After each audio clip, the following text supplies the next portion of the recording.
The X-Maxx is a lot of fun, it's really durable, but it does have a few weak points out of the box. One of them are these factory output cups for the differentials. These things tend to split and spread right here at the end, and then these sides will break off. For a long time, as you can see here, the solution was to buy these WFO sleeves. And these sleeves work really well. However, another problem that these cups have is that they wear pretty quickly. You can see the wear here where the shaft pin has been contacting it, and this is not from a whole lot of use. So basically your option was to get these WFO reinforcement sleeves, and then when they wore, you'd have to either try and get these sleeves off or get a new set when you got a new set of these cups. That was until Vitavon came out with their upgraded output cups. Now these things are quite a bit bigger in diameter than the stock ones, and they don't require these sleeves. They do still wear though, although in my experience quite a bit slower. I've got probably 20 packs on these, and you can see just a little bit of wear starting here. Recently, Vitavon came out with this new style of cup that kind of incorporates the best of both of these. It has the thicker material of this one, and it also includes a sleeve like this one. Now, these cups also have one more party trick that will make them at least twice as durable as these and a lot more durable than these. What I want to do is just go ahead and get these on the truck right now. We're going to take it out, take it for a blast, and then when we come back, I'm going to tell you what that party trick is and why these things are going to be lasting you at least twice as long as the other options. Before we go out and bash, I want to let you guys know I've got some really cool stuff coming up. Got some 5th scale stuff, got some cheap Amazon cars, more upgrades for this X-Maxx, and a bunch of other stuff, some cool tires for the sledge. If you're interested in any of that, definitely subscribe, hit that bell to get notified. You're not going to want to miss it. Let's go bash.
All right guys, that was a lot of fun, and here's one of the output cups from that bash, and it's still in perfect condition. The welds for the sleeve are still great, no issues with wear in here, and while we're looking in the end, I'm going to tell you about that party trick that these have. Instead of just having the one cut, it has an extra set. So basically what that means is with these older style cups, what you could do is once you wore down these quite a bit, you could flip these around side to side and wear down this end. Same thing you could do with the original ones. These have 2 sets of slots so that you can actually put the shaft in here. Then when that wears, you can rotate it 90 degrees. Then when that wears, you can flip it to the other side, put it in here, and then rotate it 90 degrees again.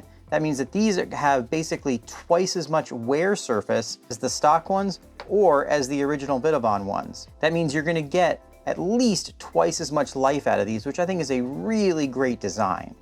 Now looking at these from that bash session, and I've done a couple more since then, I don't see any appreciable wear in here, which means the material of these is going to be just as durable, if not more durable, than their first generation ones. Now, should you upgrade to these from stock, if you don't drive a lot, or you don't drive hard, or your truck isn't heavy, then these stock ones with the WFO sleeves are gonna last you quite a while.